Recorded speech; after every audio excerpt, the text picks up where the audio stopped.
We seem to be defensive of who we are and what we are. We don't seem to want to look for other answers. We don't have to be defensive in nature. We tend to justify an existing notion. Anyone who is in a Varna system means the entire social system in a Hindu society, in an Indian society. Namaste. My guests today are Anand Prasad and Pankaj Saxena, both intellectuals in their own right. Anand is a corporate lawyer. Pankaj is a teacher. He's a PhD and writes profusely, very profound articles. I have personally had profound, very deep conversations with both Anand and lately with Pankaj as well. And they both have been speakers at Sangam Talks, and Anand wanted to have a conversation on Varna system with Pankaj, and so that's how we are all three of us here. I am the learner here. I'm basically going to learn from both of them, ask a lot of questions. Some of them may be naive. Please feel free to not agree with both of them, but please understand that this is a conversation where hopefully we explore a lot of new areas and all of us learn in the process. I'm going to start off with Anand and Pankaj on Varna system. Indians are very defensive and on the back foot when we bring up caste and Varna. Anand, you have a position that we should not be. Varna was birth-based and we should say so. And Pankaj, feel free to come in whenever. Maybe you start off. So thanks, Rahul, for the introductions. And none of my views are final views. It's all an evolving hypothesis because there's not much information out there. And I am not, quite honestly, a Sanskrit scholar. I struggle with lots of Indian languages, but I'm just a product of how modern India was created. But that creation of modern India has brought some good things, but it's also got a whole host of negative things. And I think it's how do we reverse that. So a lot of my understanding of what we will be discussing comes from reading English translations. They are not from original sources. Pankaj is probably a better sense for some of these things. I thought it will be useful to have this conversation with him. But also in my mind, how I jumble some of these things. So I tend to sometimes improvise on some of my thought processes through these conversations. So I actually love disagreements, and it helps me think through even better. It helps me think of counters and at times responses, or at times should I be actually changing my viewpoint on something. So it helps you keep enhancing that. And I think that's something that is missing from the discourse, particularly when you talk about the Indian right, is that people are very assertive. This is how it was, this is how it is. You accept no challenge to those viewpoints. And that is where I think we are failing, is that we are not intellectually oriented when it comes to that. We want to be followers for somebody. I think it's all right for some people to be followers, but I think some people must challenge each other and have those conversations. So that we keep describing this, that in the past the Indians were sort of, Indian tradition was more argumentative. People would challenge each other on questions, and we seem to have lost that. And there's no reason for us to have lost any of those things. There's no reason why any of us must accept, just because one person is knowledgeable on one thing, that everything that comes out of his or her mouth is the gospel truth. I mean, and truths are different actually. When you sit in different positions, truth will look different. So in that context, I thought a conversation like this, which is sort of more freewheeling, an exchange of ideas, which will help the thought process, might be useful. Also, so that the watchers, the listeners to this conversation also get the sense that you don't have to actually accept everything that comes out of one person. Look at your own experiences, read a little more, listen to lots of people, join the dots together, come up with your new strand of thinking. And that's probably a nice way to sort of approach it. So in my head, at least, that's the way I look at something like that. Great background to our conversation setting to our. So maybe Pankaj, you want to start with? So maybe I'll ask the question of please. Pankaj. So I actually loved one of the or the talk that Pankaj gave on sort of whether the Brahmins had monopolized education. There was one part that I thought, having been in agreement with almost this entire lecture, there was just one place where I had a question, where I disagreed with what he was saying, and I also disagreed because, in my mind, that's essentially what the Indians, whether they are on the left or the right, tend to take. We seem to be defensive of who we are and what we are. We don't seem to want to look for other answers. We don't have to be defensive in nature. We tend to justify an existing notion. And let me describe it as follows, is that we talk about the Varna system in the manner that it is. And we talk about how people could, in the ancient times, move between Varnas, whereas now those lines have become more solid and now it's not possible to move through Varnas. And my perspective, and there's a lot more to how I think in terms of Varna, but my perspective has been that Varna is one, birth originated. It comes from your birth. It is genetic in nature. Nobody's capable of shifting genes. If anybody can shift his DNA structure, then that person is operating at another level. That person doesn't have to fit into the Varna system. So the Varna system has a certain different objective as compared to what we look in modern society. And I would tend to say that there is not a single example of any individual having moved through the Varna system. So switched from a Brahmin to a Kshatriya, or from a Brahmin to a Shudra, or somebody that has been a Shudra has actually become a Brahmin or a Kshatriya or a Vaishya. It simply does not exist. Let's kick off that conversation with Parshuram or Valmiki or Sant Ravidas, all of those examples that are commonly quoted. So the commonly quoted one, and the one that I latched on to from Pankaj's one, was Vishwamitra. If the Vishwamitra was a Kshatriya, it became a Brahmin. Now Vishwamitra, in my eyes, became a Brahma Rishi, which is basically, Rishi is not necessarily in the Varna system, it sits outside the Varna system. And you could become a Rishi regardless of what Varna you came from. So Rishi is like a modern day scientist. It doesn't matter where you are. Modern day scientists, nobody looks at where did Stephen Hawking come from or where did Einstein come from. I mean, they came from whichever religion, community, etc., and they became who they were. So Rishi was more in that nature. When we use the term Brahma Rishi, it is actually knowledge of Brahman.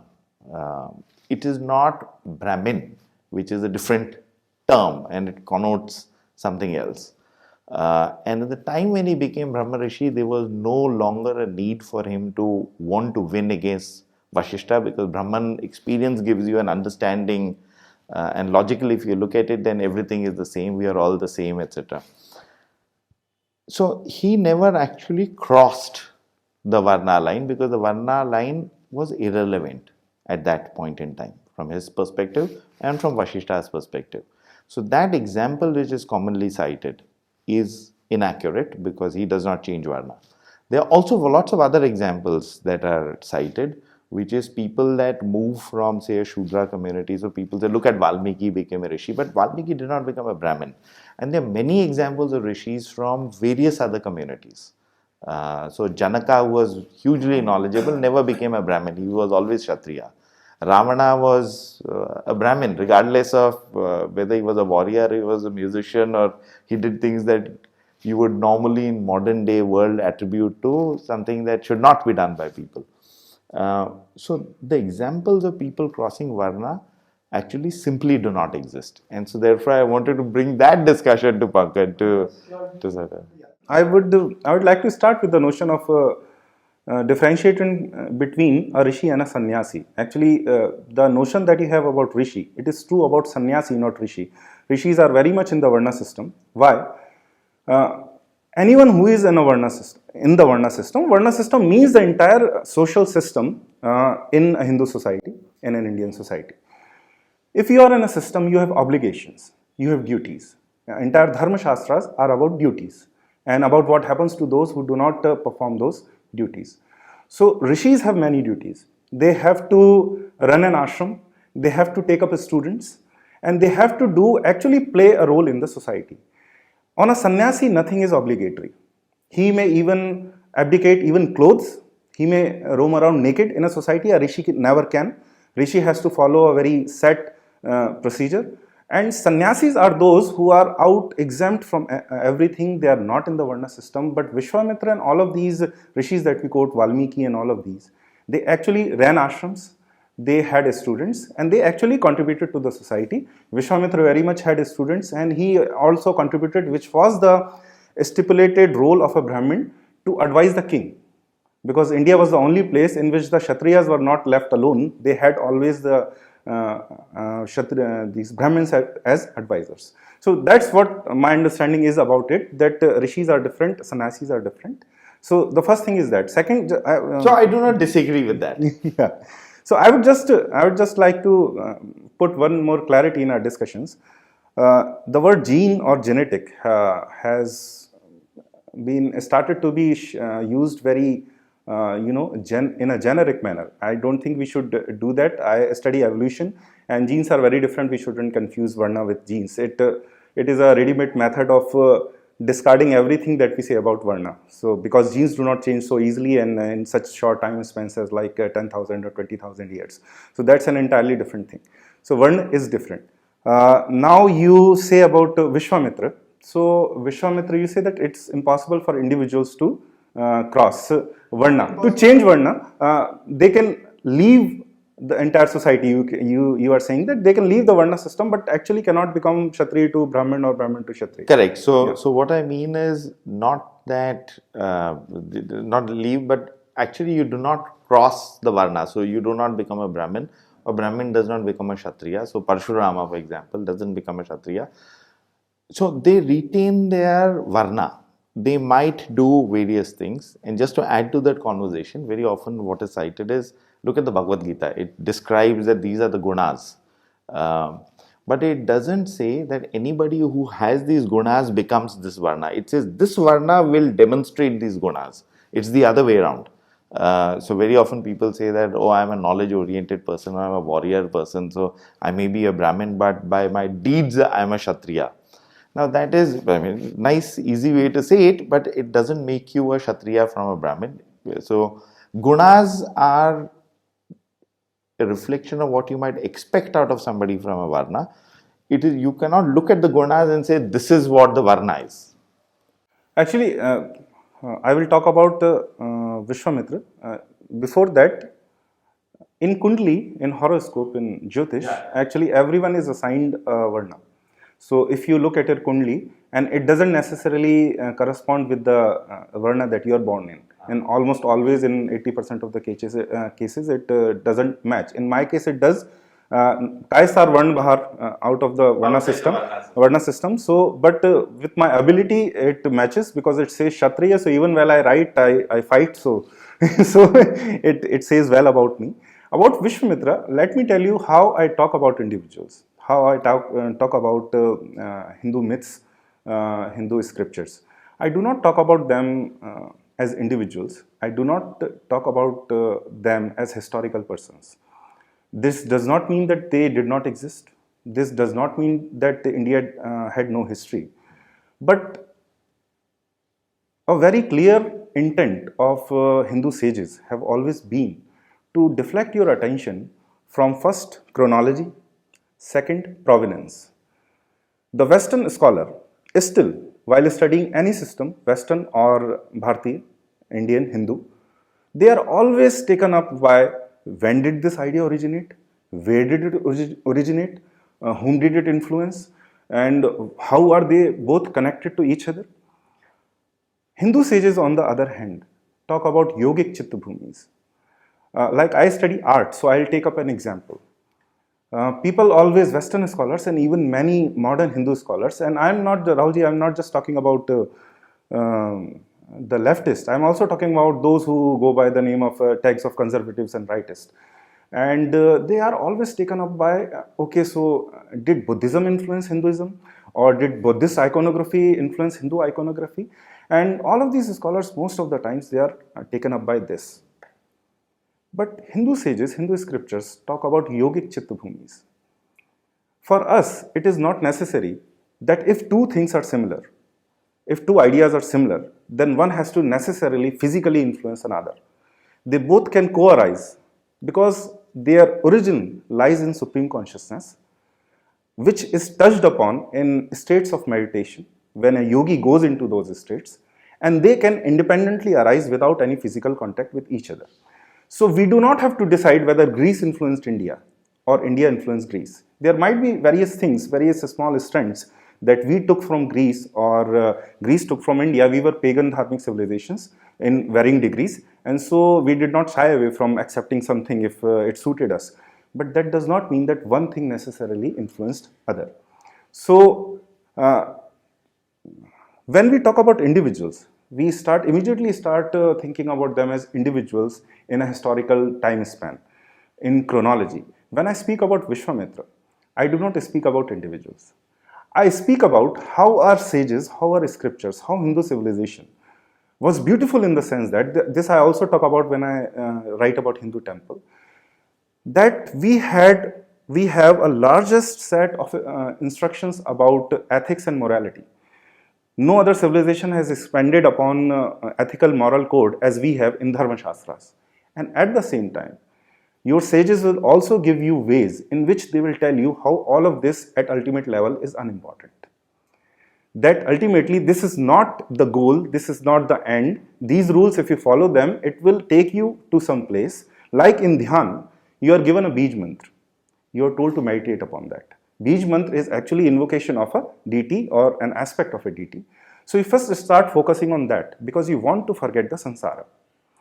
And as samsara gradually starts disappearing, ultimately you and the deity remains. And the ultimate goal is that even this distinction, even there are three things: the deity, the realization, and you. And the ultimate goal is when everything disappears, when the devotee becomes the deity.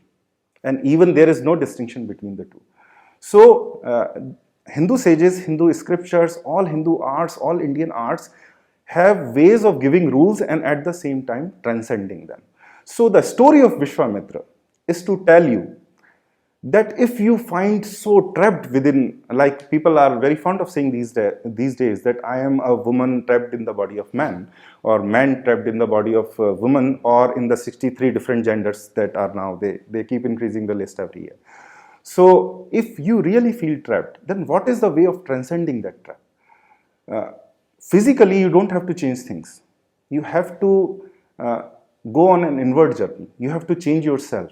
And if your quest is so genuine, if the urge to find knowledge or ultimate knowledge is so genuine, you can do it within this lifetime. You do not have to wait for getting reborn many times, and you can actually do it. So it doesn't matter whether that individual did it or not. That story is to demonstrate that if urge to become something else is so dominant in you, then you can actually do it. So they left a strand, but if they had opened it completely, what is the meaning of a rule which can so easily be transgressed?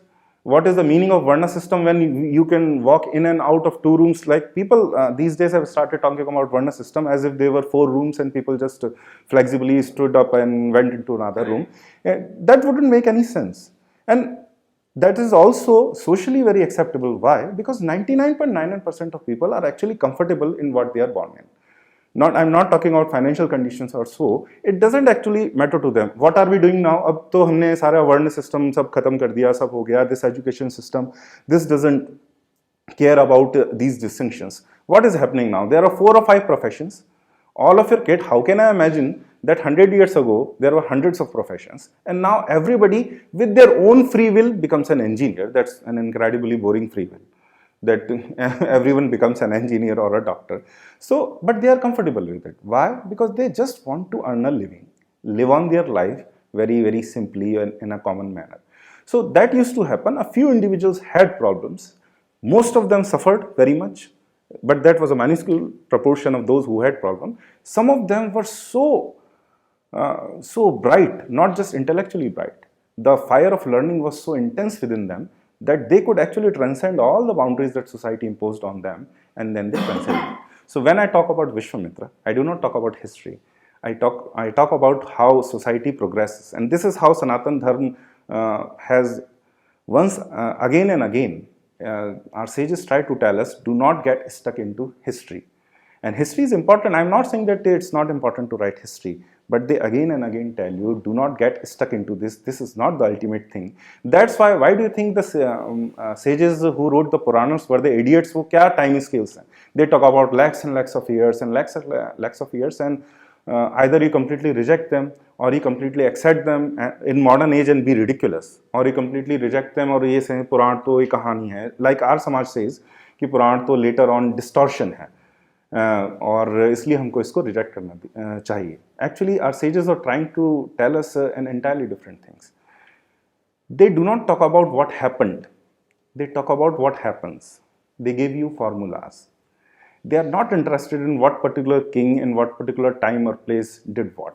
They try to tell you what happens every time when you follow a certain inner urge. When this happens in society, then what happens? They are not trying to get you stuck in that. That's why those time scales are ridiculous. In a modern time, those lakhs and lakhs of years, it would sound ridiculous. So this is the sense in which I talk about Vishwamitra, not as an individual or a historical person. No, thanks. So that is very helpful. So there were two sort of takeaways that I had over there, and I'll sort of elaborate on both of them a little further. So one of them was this sort of inherent sense that I've always had, is that the Varnas were not a classification for creating a functional society, but the Varnas were basically a recognition of human traits. And then it said that if you, persons with certain kinds of traits, if they follow a certain way of life, it enhances them spiritually. And that was the purpose of Varna. It was not to say, it was not to create a hierarchy. It is more to sort of recognize traits amongst human beings and say that if you do this, then you have a shorter path. You can always take a longer path if you want to crisscross. But the other more interesting one, so one part is, as I see, is that Varna is not that critical. When we get sucked into this debate about whether there's hierarchy, there's no hierarchy, it's not as critical. It is meant more to sort of, you can figure out whether you want to live in terms of your Varna. It's up to you. You don't want to, then it's the consequences are yours. The acts are yours, the consequences are yours. But I think the more interesting one was when you got into the discussion on timelines and why timelines are unimportant.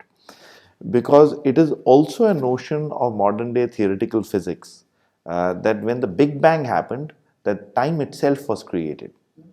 It is the truth. And so therefore time and space are not independent. True. So they are created by the Big Bang. True. And so therefore time is also variable, as Einstein told us. And as you look at theoretical physics, so what is time and what is that time frame? So I guess that is probably one of the reasons why they try to take away an emphasis from time, is saying that now the problem that we have in the modern world is everything is measured in terms of time, because our view of history is along Newtonian principles, which is basically saying time runs in one direction, it runs at the same speed, and therefore it's an arrow, you can't alter it. But since Einstein and Niels Bohr and since quantum physics, that has changed. Time means different things at different places. You can warp time, you can change time. Science fiction, you can time travel. So probably I would suggest is the reason why a lot of our scriptures, a lot of our sages would de-emphasize the focus on time, and maybe partly that is the illusion, that is the Maya that you describe, is that they are trying to take away emphasis from time. They are trying to then home around certain principles around which the universe operates, certain rules, which can actually then improve your own lives, improve your life experience. And hence, you have, if you look at some of the older scriptures, I think that de-emphasizing on in terms of timelines is much greater, whereas when you look at newer scriptures in the AD period, you'll find that the emphasis is a little more. in terms of times and timelines, and there is a bit of mix up in the understanding of what is illusion and what is Maya, and now we get into this extensive debates, and we've taken it for granted that time for us is all linear and all moves forward. But I don't know what would you think about? No, you want to say? Yeah, I wanted to ask. So basically, we are saying that Varna is birth based, and we should not be defensive about it. We should not be defensive. I'm not saying that you have to follow now whatever was there in the ancient times, but you also don't need to lie about whatever it was in the ancient times, and nothing can be gained with In it. our conversations, Pankaj, you mentioned something very beautiful that when you were connecting Varnas and people being born in different Varnas to their samskaras before or at the end of their lives. Can you elaborate on that? Yes. Very powerful thought. When we talk about Varna system, we always forget to mention one concept because it is very problematic in the modern times. It seems like when Hindus talk about it in a modern academy or to people who have been educated in modern education, so they don't want to seem superstitious. That is the theory of rebirth, karma and rebirth. And because there is a lot of in West too, there are a lot of quacks who have become great teachers on working on these things. So we become shy and we actually completely eliminate the discussion of karma phal siddhant and karma rebirth theory. So we have to remember that those people, those institutions who created Varna system, they believed very much in karma and rebirth. And the entire idea of karma and rebirth was that the dominant desire that we have in this life, the most dominant desire that we have in this life, you will be born into a place and position which will fulfill that desire, good or bad. So if you are too much after violence or sex and violence, you will be born in a position in which you will be able to actually fulfill that. So it was believed that most people are born into the Varna and social position which is fit for them. So that's why they do not feel trapped. But at the same time, you can also think that an extreme minority of people, because of certain karmas, they were actually born in a position in which they were not comfortable with it, and it is argued that that was the design to punish them or to the fate of karma to punish them. So we have always to remember this, and that's why all our scriptures keep warning about Varna Sankar. Because when two Varnas marry and they have kids, actually the kids are very confused. They cannot understand what their feelings pull them into two different directions. We listen about it, hear about it too much in modern times. Not just about sexuality, but about a lot of different things. That I am an engineer, but I want to be a musician and all of these things. I am this born in that body, that born in this body. It's too much identity confusion. So when we have obliterated actually the Varna system, we see that this confusion has increased rather than decreasing. So if Varna was had been forcibly imposing these things on individuals, it should actually have been decreased, but no, it has increased. So we have to keep the karma rebirth theory. It may be that it is wrong, it is right, I am not arguing on that. It may be that you believe in it or you do not believe in it, but while discussing and passing judgments on ancient sages for creating Varna system and not discussing karma rebirth theory is actually being dishonest about it. May I actually put it in slightly more modern language or construct? So when you also look at it in simple terms, the modern human being is wanting a happy, nice, peaceful existence. I mean, which is a given. I mean, peaceful may not be, but a happy. Yeah. Some are happy kind of doing violence. But that is we are essentially looking for happiness or satisfaction in our lives. And I would say that so what brings you happiness? When you do things that are disconnected from your personality, from your basic essence, you feel troubled by it. So if I'm a lawyer and I want to be a musician and I feel that I'm in the wrong profession, I feel troubled by it. And it hassles me. And those disconnects that happen where we sort of ignore, if we are taught to ignore our basic traits, creates problems for us. So if you even look at it logically, forget about what the scripture said, but even if you look at it logically, why will you not want to operate true to your basic characteristic? So if you want to be a soldier, you should be a soldier. Forget about where you were. If you want to be a scientist, be a scientist. If you want to be a wealth creator, become a wealth creator. Follow what instinctively you are meant to be. The society that we are stuck in is, I mean, at least when I was growing up, you could be a doctor, an engineer, a third category loser, basically. So it is where society pushes you into certain directions is where some of these disconnects happen. But that's exactly what the Varna system would say, no? Would say. No, so when you're arguing against Varna, you're saying that you're born in a Shudra family, for example, and you may be a really bright person, but the Varna is forcing you to be there and considering you lower in the hierarchy. So 2 points here. One is lower, higher. Do you want to comment on that? I also want to comment on this analogy, because as soon as you put it like this, that if you are born in a Shudra Varna, in the Shudra Varna, and you are actually very bright, very intellectual, and so it's an imposition on you. I will quote a modern example. This could always have happened in ancient India, that some people who were just bright and very brilliant enough, they couldn't realize their potential. But so take the example of Ekalavya, who was from one community. Eklavya is that I'm just quoting an example from modern times, just to put this in context. I know of certain people who are brighter than most intellectuals that are in public variety, but for some reason or other, they could never succeed in actually getting into the academia and actually getting famous. I know of a certain person who is very, very bright in Delhi. I won't take his name, but he, at the height of his career, 33, he got embroiled in a legal case which took 9 years of his life. He became 42 in that, and a lot of bad things happened to his career. And after that, he was simply destroyed, and he could have been much greater than that. Where is the Varna to play here? But he could not realize his potential. So this always happens, that one scholar that you see, at least 1,000 were destroyed. Because they could never get the opportunity. This is just about, even if you read modern books, even if you read Malcolm Gladwell, they have started accepting that it is not enough to be intelligent enough, to be intellectual enough. A lot of things have to fall in place. You have to be at the right time, at the right place.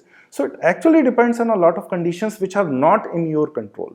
So sometimes that happened in ancient times too. These accidents happen. So they even happen now. There is no way to foolproof that everyone realizes his potential. See, from the point of view, Hindu point of view, this is a world of Maya. This Jagat is Mithya. It is not Sat, it is not Asat, it is somewhere in between, it is Mithya. And if everything would turn true or become right, then actually Mithya will collapse into Asat and Sat will appear. The world will not be able to function. World is Dvaitatmak, so there is always will be good and bad. Always people who are very, very unhappy with their lives. Always people who are very happy and satisfied with their lives. Hindu worldview is not about making everyone happy. This is a very big mistake that modern Hindus start making. That just because rival system of maybe Islam and Christianity, they seem much more brutal on the surface. And so they start imagining Hindu past in which there was no suffering. This is very, very wrong. There was a lot of suffering in ancient India. There is suffering in life. Suffering, pleasure and pain go together. Dharma teaches you that they go together. You cannot eliminate one, you have to transcend that. And dharmic society is one which actually manages to teach you that and make tradition of that. And an adharmic society or a non-dharmic society, they have no mechanisms to do it. No, I would completely agree with that. I mean, the contrast is in what the universe exists, or at least our universe exists. So think of it in slightly simpler terms. If unhappiness were to disappear, you would actually stop recognizing happiness because you recognize it in contrast.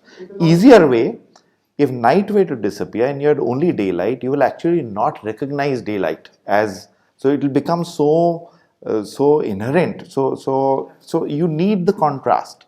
So you need the unhappiness to recognize the happiness. Yes, so that always so fair. But let's come to the most problematic points about Varna or Jati or caste, if you like, of oppression, of Brahmin oppression or hierarchies. Do you want to comment on that? Were they essentially hierarchical? I will actually answer one question that he asked that remained unanswered about Varna and how it was not an imposition but a recognition. To my view, this could be a chicken and egg problem. You could always argue from the impositional point of view or recognizable point of view. Actually, in Mahabharata, if you read Mahabharata, not even just the Vedas, and they reaffirm the Varna system very, very well, and they actually instruct that you have to revere the Brahmins, you have to revere the Kshatriyas, and always listen to the Kshatriyas. It's very much clear. In the first part of the Bibek Devroy translation that has come out, even in the first part, you can see it at least 20 to 30 times. They have reaffirmed the same thing. So actually, you cannot say it is entirely a recognition. When you recognize something, but dharma is when you create an institution, it's not about leaving people to what they want to do. Instincts can be very misleading too. Sometimes they lead us to the right places. Suppose if you are a married person, you are in a situation, I will be very blunt, in which your instincts tell you to go a different way, then your instincts are not the right guide. Then you will remember, oh, this is an adharmic thing to do, and that is what is going to save you, not your instincts. Instincts will tell you to do something different because culture has different rules than nature. In nature, this would be marriage doesn't exist. So, dharma always also instructs and guides. It also doesn't leave you. There is no dharma is not a scholarly study of the society. They also tend to guide. And it is not like Sharia, of course. They are not imposing something so brutal or something contrary to your natural impulses. They are, of course, not doing it. But they are also guiding you towards what they consider right and wrong. And they had a very good idea of what is right. So suppose we were living in a Vedic society with a Varna-based system, and if I were born in a, say, a Vaishya family, which I am, or in a Shudra family, then if supposedly I have very scholarly tendencies where I am born, so basically on instruction I am supposed to do what the Shudra Varna is supposed to do. I will be instructed in doing that. Yes, you would be expected to fulfill that role that your Varna, the Varna that you are born in. With the assumption that I have been born in this family due to some karmic reasons which are of my choice. Which are of yours. There is one clear distinction here. There was actually, as I described in my talk, there was actually no bar on knowledge. So you were not stopped from learning about anything. No one was stopped from learning anything. The Shudras were, of course, could not perform the yajnas. There are very clear instructions about that, and only Kshatriyas and Brahmins could initially, and then Vaishyas were also allowed in certain cases. But the Shudras never were. So there were very clear instructions. But then they created the Natya Shastra, where the stated goal of the Natya Shastra is to take the knowledge of the Vedas to those who are not able to directly benefit from the yajna. So the knowledge was not monopolized only because performing a yajna was a very technical thing. It needed a charya, it needed knowing a lot of things, it needed a lifestyle which was very, very hard for everyone to follow. And so that was, you can say, monopolized if you want to use that word. But knowledge was not monopolized. So Rahulji, if you were born in that, you would not be stopped from knowing things. But you would be stopped from actually opening an ashram and start teaching others in whatever you thought, because you would not be an adhikari of that, because those jobs, if you could think, they were reserved for a certain community, for a certain varna. So desired so badly to become a Brahmin, I would have a next life and a next situation to be able to go. That was the progression. When you talk about hierarchy, some people directly deny any hierarchy. It is not true. There was some hierarchy. Hierarchy was not that the powerful people were actually oppressing the less powerful people. Brahmins were not actually the most powerful people. Vaishyas had the money, Kshatriyas had the firepower. So Brahmins were not actually the most powerful people. But the hierarchy was that while deciding future of the country, Desh Dharm, while deciding laws, those who go by the dictum of have fun and enjoy, they cannot have a say in where the country is going to be in next 10 years or so have fun and enjoy is the Shudras, so which are no rules for them. There are rules because there are obviously some rules because your geography, everyone had to till land, everyone there were a lot of rules which were imposed naturally by their environment on them, but they were actually not supposed to perform very hard jobs in society. Like Vaishyas could not use a lot of wealth for themselves. They had to do public works all the time. They had to create these ashrams and dharmshalas and take care of the travelers and a lot of other things. Kshatriya did not have, if some war came, they had to go and sacrifice their lives and their families too. They could not never rest and never run away from that. And Brahmins had to live a very strict code. Shudras are not expected to follow that. They were expected to whatever, actually most of the society were Shudras. They did whatever craft that was available that they were good at, and their children also followed because there were no universities and colleges. So their children, just son of a carpenter became a carpenter. That was the easiest way to earn a living. So that happened. But they also did not have a say in, let's say, the deciding the future or deciding the form of society. So you can have fun. The only major difference in modern society is that, with adult franchisees, that those who say we do not want to, fulfill any duty, we do not want to fulfill any responsibility, still we want to have a say in where the country is going to be in next 5 years. Everyone is same. So those who are very responsible, those who fulfill all their duties, they also have a single vote, and those who never fulfill their duties, they also have the single vote. So all of the system is based on rights and not duties. So in those times, Shudras, they did not have many responsibilities. They also did not have many rights in the sense, not in enjoying and eating and having fun and all of these things. They did not have a right in saying organizing society, in what way to organize society. So I have one or two observations. So, and there were quite a few pointers, but they all sort of escaped my head. But just the Mahabharata, the way it describes, when it describes a perfect kingdom, where everything is in harmony and everything is well, there they say the Varnas are doing what they're meant to do. And that's the description in the Mahabharata, is that it says that everybody in that Varna is doing what they are meant to do. They are not crossing occupation, they are not crossing their gunas. So everything, and those are described as the ideal kingdoms. But it's around whether you are married or not married. So we tend to look at the term marriage and vivah and we say they are the one and the same. But in my view, they are not, because the Indian scriptures describe 8 kinds of vivah, and vivah ranges from Gandharva vivah, which is a one-night stand. You can have many nights, but it's a one-night stand, to Pisacha vivah, which is rape. Now, therefore, the way I look at it, the term vivah is actually copulation, when you have sex with somebody. And there are different kinds of categories where you have sex with somebody. Now, when it comes to one wife and or one husband and whether you should be loyal, I mean, what stands out in my head is the fact that modern society is insisting that we all become like Rama, who's got one wife dedicated to him and he is dedicated to his wife. The problem with that notion, and I'm not saying that that's a bad thing necessarily, but let's look at the facts. You're giving ideas to people. True, but Sita was so unhappy that she committed suicide. Rama was so unhappy that he also committed suicide at the end of the day. So here is your perfect couple, a great king, followed all dharma, etc. But at the end of the day, as humans, they both committed suicide. Look at second category, Krishna. Had a great time. Deviated from dharma whenever he felt like, figured out a way to do it. Had many wives. All those wives loved him. He loved all his wives. He even had an extramarital affair. So Radha was a married woman. I don't know whether, I'm not good enough to comment on whether there was a physical relationship, but clearly there was an emotional and a spiritual relationship, which in many people will say is higher than a physical relationship. So Krishna was living a life of great amount of freedom. All those women loved him. They were all very, very happy. Nobody committed suicide.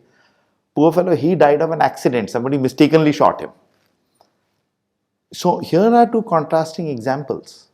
One who is following the marriage rule as we are sought to be imposed with, and one who is not.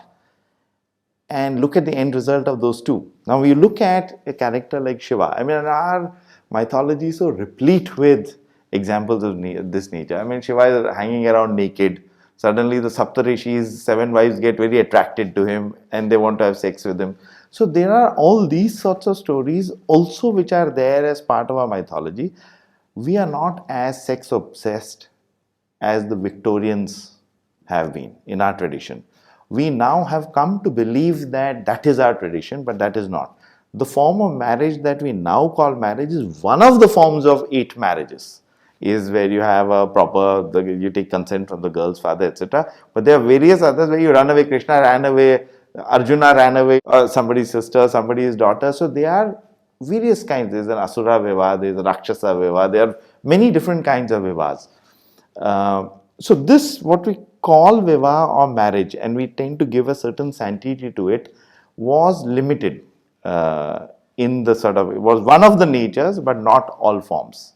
And lots of our great guys, I mean, the spectacular geniuses of Indian tradition have actually not come out of this form of marriage, have all come out of other forms of marriage. So that's also interesting. I mean, we tend to shy away. It is what it is. Why should I shy away? Why should I look at my tradition to Victorian eyes? So, the only thing I want to say, I do not have much to say on this, but to characterize how Sita left this world as suicide would not be correct. How Ram left his body as suicide would not be correct. That's a very medical term of designating that. Most of Jain Munis, they leave this world by their own volition. That is not suicide. So we have a different term. They leave their body. That's why, that's what we even common language, that's what we call. So apart from that, on Vivah, on the 8 kinds of Vivah that you are saying, A.S. Altekar is very clear about it, so is P.V. Kani, that those Vivahs, other Vivahs are not actually recommended. Apart from 1 or 2, they are just terms to designate kinds of behavior and to castigate them. And most of the Smritikars, most of the Manu, Yajnavalkya and most of other Smritikars, they have castigated those marriages or Vivah in a very, very strong language. So it was not, once again, it was not anything goes. Rules had to be followed. Because I will briefly, if I have time here, I will very briefly come up with an analogy. I have the author whom I can say my most favorite author, and I only aspire to write even a 1 paragraph like him, is Loren Eiseley. And he talks about nature and culture. He says that nature was the first order, culture was the second order. Culture actually came when we came out of the natural order. How did we come out of the natural order? Everyone in nature is either at the same time the hunter and the hunted. So every animal is hunting something and at the same time at the risk of being hunted by someone else, except the top predator, and they are limited by starvation and other conditions. Man came out of this food chain. So suddenly he kept remaining the hunter, but he stopped being the hunted. And that's a very dangerous situation. You destroy, you imbalance all the ecological ecosystem that are getting destroyed, all the ecology that is being destroyed is because man has come out of the food chain. It means we still take the fruits that nature gives us, but we do not fulfill any responsibility. We are no longer the hunted, but we have become the top predator. Culture he designates as an artificial set of rules. Marriage doesn't exist in nature. Why? There is sex. It's not marriage. But in culture, culture stands actually for nature. Where you have broken natural rules, culture comes up, limits you in your tendencies, because you actually have the power now to destroy nature. And so culture steps in and puts on arbitrary rules. People say that these rules are arbitrary. Of course, marriage is arbitrary. It is very, very true. It doesn't exist in nature. But without marriage, what is happening right now in the West? That there is no social order. There is individualism. Everyone has rights. And now everyone is demanding, we also want these heaters and cars and homes and everything. And that is why exactly because of human rights, ecology is being destroyed. Ecology is being degraded. So nature is the first order. Culture is the second order. So these rules actually, they may be arbitrary. That is their exact point. They are arbitrary because they are a stand in nature. Culture is a stand in nature. So the rules exist and they have to exist. It's not free. Sometimes we start imagining about Hindu past as it was very free. It was of course not. Victorian morality is what they imposed on us. So that's why I try to explain Khajuraho in terms of, actually people were not reproducing some ridiculous ideas at that time, and so in order to encourage them, it was not to encourage people to have sex and more kids. That's ridiculous. And this is actually people very serious. Some even serious scholars try to apologize. Even 100 years ago, people would apologize or not mention these things about Khajuraho. But so we of course did not have Victorian morality, but that also does not mean that people start portraying कि शूद्र तो जो अब America में हो रहा है, that is शूद्र. That is not so. They are not at all responsible. Shudras are very responsible to their environment, to the social order. A modern American or even a modern Indian living in Delhi and Mumbai who does not go where people are fond of saying we do not like rules. So it's not up to your liking. They are not paying any responsibility. That's why they are not even Shudras. So it's wrong to conflate Shudras with these modern people who just, why have the French stood up against this tyranny? Because finally they realized, oh, food and sex is in danger. These are the only two things they care about. They don't care about nation, religion, anything. They said, अरे ये तो शरिया ला देंगे, हमारा तो ये सब बंद हो जाएगा. The only two things that they care about is food and sex. And so they have stood up against it. They are not Shudras, because Shudras actually have responsibilities, not out of the highest order, but to their environment. Which kind of brings me to sort of moving away from the marriage and things like that, highly interesting concepts. No, I would tend to agree that there are some marriages that, and I don't know at what point in time in human history, that are said that these are preferred forms and those are not preferred forms. And there is therefore clearly a inclination towards some forms and not. But Veda Vyasa comes out of a Gandharva Vivaha. So one night stand, basically. If you read some of the descriptions in the Mahabharata, may even have been forcible. Maybe the woman was not so inclined. So there are these characters who are path-breaking in Indian mythology, who have come out of not the formally accepted notions of. I don't know where Karna fits. So, I mean, All the Pandavas. Dr. Vishwadluri has a very interesting thing to say about this, this strand of that he was born out of this union. You might take any number of historical meanings from that. It was forced or it was not, it was legitimate or not legitimate, whether it was accepted or not accepted. He says, he has a wonderful way of expressing things. He says that the Mahabharata, the text does not exist within the Sansara. The Sansara exists within the text. So the Sansara exists within Mahabharata. Ved Vyas has inserted himself into the text.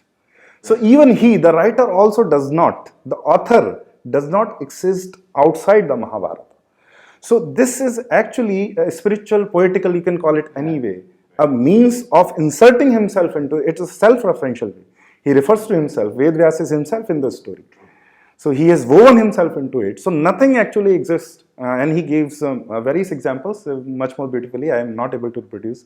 I cannot reproduce them. He is, of course, Vishwadluri. So actually, sometimes all of these stories, we should keep aside history for some time and get on to more meanings, because he also quotes Plato. Greece is not known much about these things, but even Plato is not known much about referring to spiritual text, or we are not aware of many of these texts. But there is a text in which a disciple and Plato, they are walking with each other near a certain river. It is mentioned in the Ney Science in the starting chapters. And the student asks Socrates, sorry. And he says that, do you know, is this the same river where a certain Greek character, mythological character was believed to have done something? Socrates says, yes, that is what they say. And then he says that, do you believe in these stories? Then he launches on a very long paragraph. He says that it may be so, it may not be so. It may be this, it may be that. It may be that, it may be this. I'm not interested in it. I'm interested in the dictum that is written on the gate of the Eleusinian temple, which is know thyself. And until I am able to do it, these things are immaterial to me.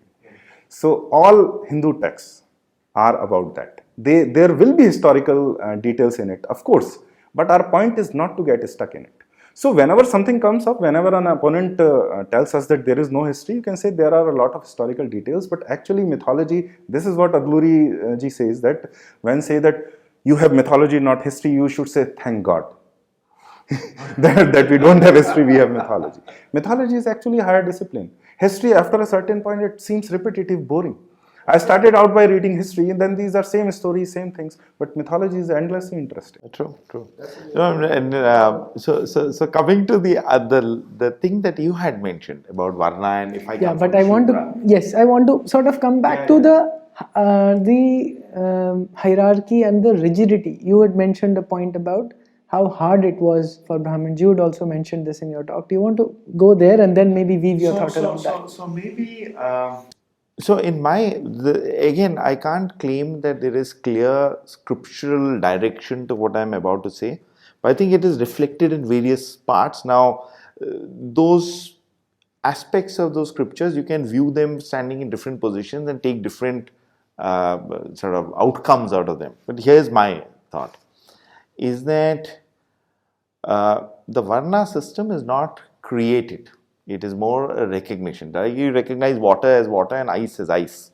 So you basically recognize for its physical attributes. But that would allow me, if I have, sorry to interrupt you, if that would allow me, if I have tendencies of being a leader or a warrior while being born as a Vaishya, then it would allow me to move my Varna. Now let's therefore see how it works.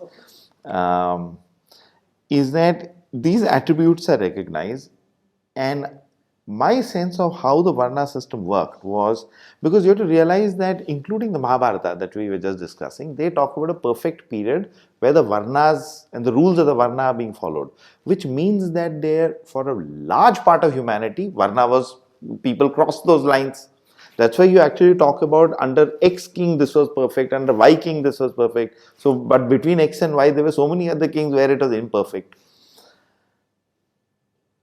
The purpose of the Varna in my head was to align people to their natural instincts, bring them in harmony with nature, with their instincts, with for want of a better term, I'll use Brahman. It is for you to gain knowledge easily. It is not meant to give you more money. It's not meant to make you wealthier, etc. Some people, when they are becoming wealthier, it's more harmonious to them. Some people feel very unhappy as they're becoming wealthier. So, in their spiritual journey, becoming wealthy is part of their evolution. So I'll stay away from using the word spiritual. You're right in saying spiritual journey, but it is how do I become more comfortable? How do I become more comfortable, harmonious with myself and my environment? And I would say that the Varna was meant to operate in that fashion. It said if these are the set of rules. This is your basic instinct. If you follow these, this is what will happen You've to been you. born in a certain family, which is of a certain order, which is Vaishya or Kshatriya. You're likely to have these traits. Correct. So, for you to have a harmonious life, here are the set of things you must do: duties and also your rights. Or How do you operate? Certain rules. I mean, you don't want to follow those rules. Fine. I mean, it's your call, so to say. Nobody is telling you that you'll be beaten back into the rule. So a set of rules are established which help you progress in, for want of a better term, a spiritual sort of construct. Now, you are born in a construct that is more aligned to, say, manual work or regular work, living life freely, etc. I don't want to get up like a Brahmin at 3 o'clock in the morning, do rituals, do fasting, live with rice that can't last for more than 3 days. I don't want to live that life. It's a hard life. I want to live a life of pleasure, but I still want to engage in the intellectual debate. The important thing to remember is that none of the scriptures are stopping you from an intellectual debate. What they are stopping you from is a pursuit of the Vedas, of the scriptures. Now, the reason why I would say that is, again, we tend to think of the scriptures or the Vedas as philosophy or as the stories that are written in those poems. I would tend to say that the Vedas are actually more than that. The Vedas, the essence of the Vedas, remember that it was always taught as an oral tradition. The essence of the Vedas is in the sound that it creates. and it is in the construct how you, so therefore you recite it in a certain manner, the voice needs to be a certain kind, etc. Now you need to train from a certain age to be able to generate that voice, to be able to generate that. So if you generate it wrongly, it will have a bad outcome. Now, nothing to stop you from bad outcome. It's like saying, I am using electricity. How do I use electricity? There are some rules around electricity. You can turn around and say, I don't like the rules. All right, go and poke your finger in a socket and get electrocuted. I mean, get a shock. Feel free. You're actually saying that misuse of the Vedas, so the reason people, non-Brahmins, were prevented from reciting the Vedas or learning the Vedas was because wrong recitation or wrong practice would actually lead to disruption of their lives and perhaps of people. It may not just be their lives, it might be more than just lives. I mean, think in terms of if I use nuclear energy wrongly, it's not only the guys at the reactor. Sheldon Pollock is now reading the Vedas. What is he doing to it? Or Max Muller read them, translated them, propagated them. What did they do with it? And Hindu society has a very basic concept of Adhikari Bhed. So a very basic distinction which the West actually finds itself, it is abhorrent of this idea. They say that all knowledge should be for everyone. And now look what havoc it is wreaking. That everyone has nuclear bombs, everyone has atom bombs, even Pakistan has or North Korea has. So in India there was always the concept of Adhikari Bhed. Knowledge was not for, every kind of knowledge was not for everyone. It was seen, your candidacy was always considered that will you be able to carry it. आप धारण कर सकते हैं कि नहीं. जब धर्म word का मीनिंग है आप वो धारण कर सकते हैं कि नहीं, तभी आपको वो नॉलेज दी जाएगी, otherwise it would not be for. What we also tend to forget very often, and this is not just about the Vedas, Tantra is even more stringent. The knowledge they do not teach, they do not take disciples if you are not if you do not take the vow of secrecy. Most of these Tantra, it is said that even John Woodruff, who wrote most of that modern text in English on Tantra, it is said that he withheld the most explosive of them because he was ultimately instructed that this much is okay, but you cannot reveal these things.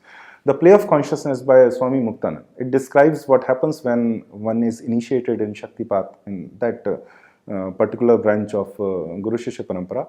And actually it won't make any sense to you. If someone who is not initiated, if you start reading, it will just look like magic or just absolutely ridiculous things that are happening. We were last week talking about Bagla Mukhi Devi's. All of this symbolism. So it doesn't make Chinnamasta and all of these goddesses and gods, they don't make any sense to you. So if you are not initiated into it. So this secrecy, this Adhikari Bhed is practiced in everything. And when the civilizations which transgress this, like the Western civilization now, you can see the results. That everyone has that kind of knowledge. So to put it, so I won't sort of make it East versus West or modern world versus ancient world. West, I mean about Judeo-Christian civilization sanitized by the ideas of the Enlightenment. So I'll describe it slightly differently. So I will say that you are running a nuclear plant. Now, I was a football player. I want to now run a nuclear plant. I mean, it's not free will, because this is not causing damage only to you as an individual. If you have a nuclear meltdown, there is a disastrous effect for the planet. So when we try and say that it will be bad for you, it's not. Sometimes it's bad only for you. It's like poking your finger in a socket, but sometimes it's got a bigger ramification. So the limitation is, one, you have got to be fully on top of that knowledge, and you have got to therefore understand that knowledge fully, and that will automatically get you to control what you are meant to do.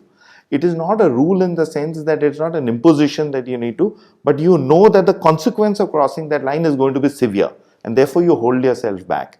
The important thing about the Vedas is not every Brahmin boy was taught the Vedas.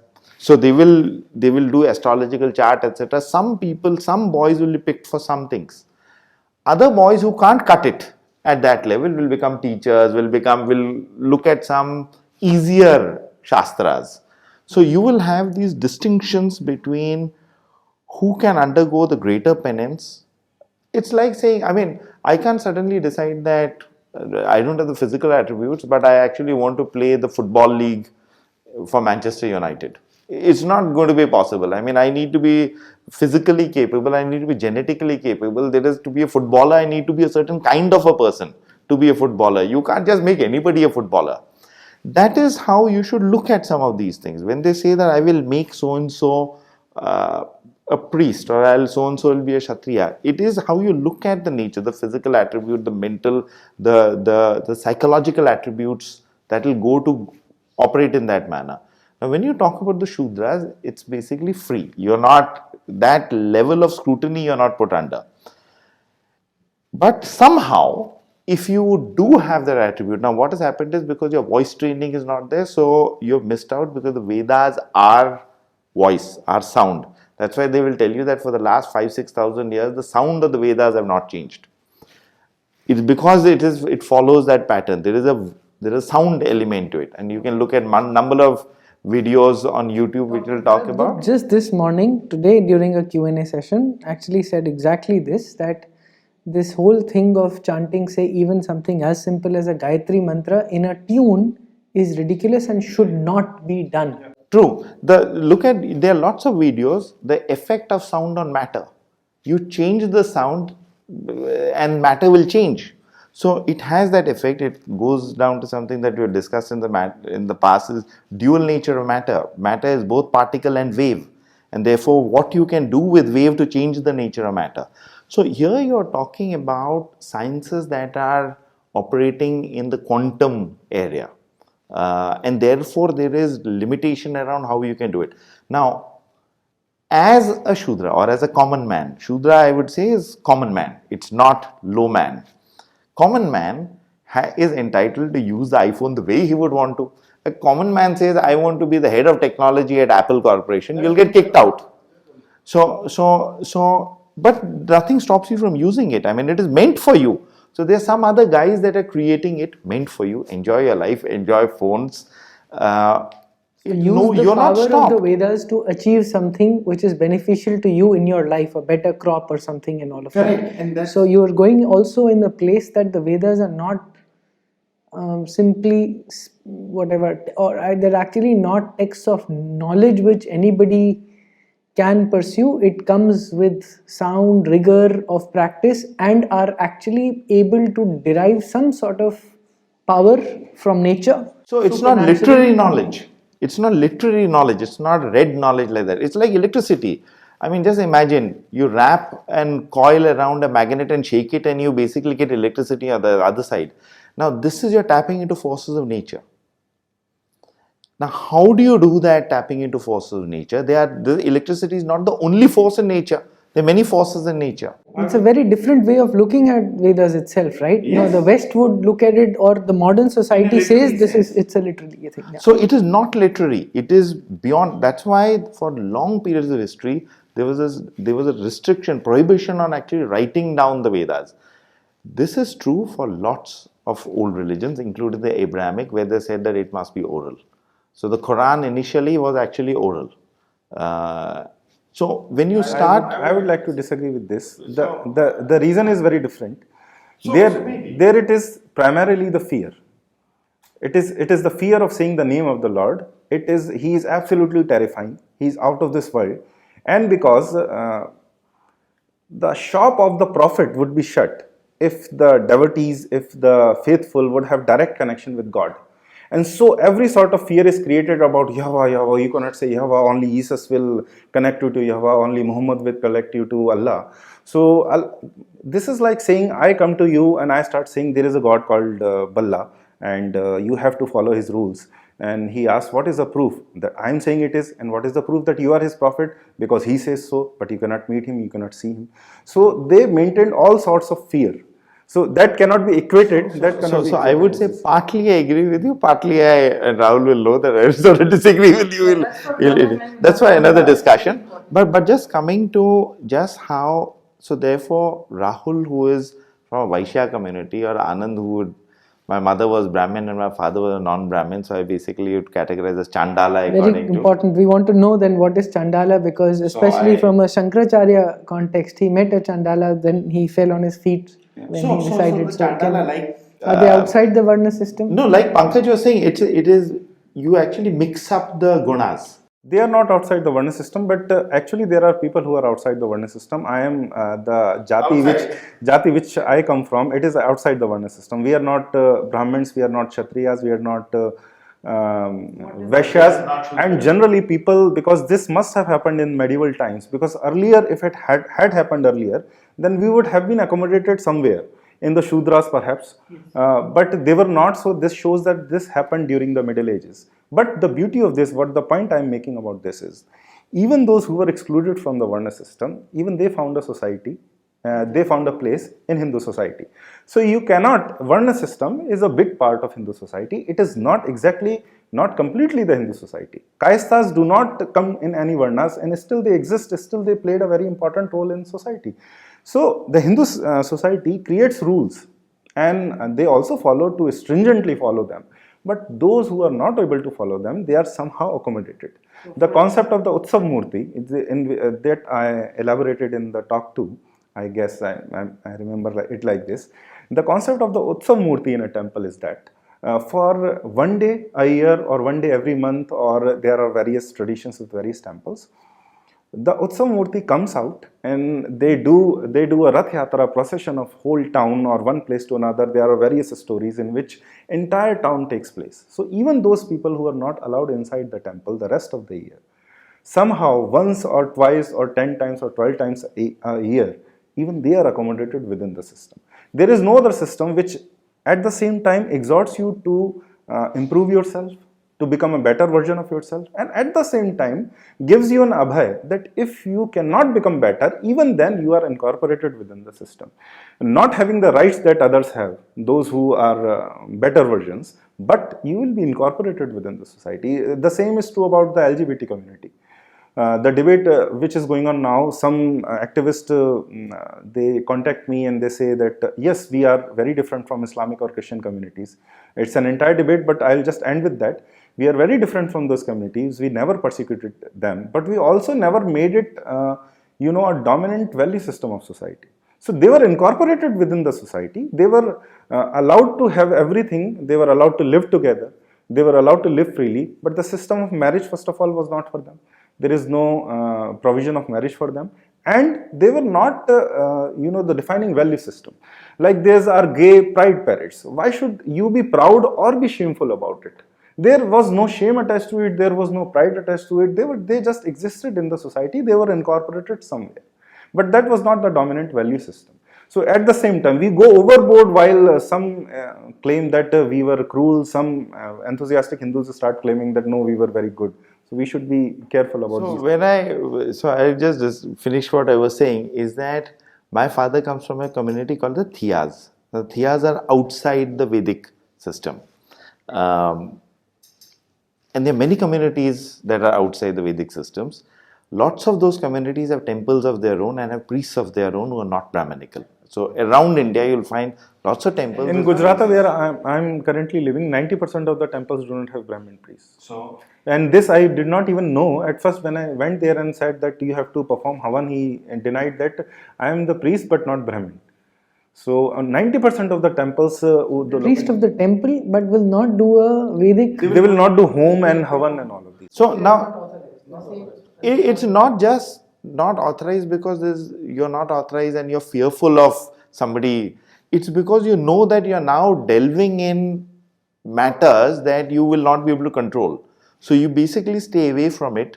It is also because you're doing what you're doing and you're actually experiencing the outcome of what you're doing. So it's not blind belief that you're dealing with. So a lot of these priests in temples are actually encountering that. So they're able to handle a deity and the energies around a deity, but not a certain yajna, which is a different type. Correct. So when we think in terms of, when we use Hindu society, my point is that there is Vedic and there is an element of Vedic and there is fusion, but they are non-Vedic traditions. They are non-Vedic Agama traditions. There is the Tantric tradition, and in the Vedic system also there are Agamas and there are Tantras. So there is a mix that is happening. I think we are getting very late, but we will. This is a very interesting conversation of Vedas and non-Vedic people. We will discuss sometime. Yes, this is where. But coming back to the Varnas is that if you wanted to set up a school, you would not be stopped from setting up a school. You'll set up a school to teach what you know. Now you don't know the Vedas, so you can't set up a Veda. Sulba Sutras, according to C.K. Rajuji, it is knowledge of carpentry which others are not supposed to have. It is only for the Shudras to make great, do great carpentry, for example, or great structures. So very nice. We'll end here. Thank you very much.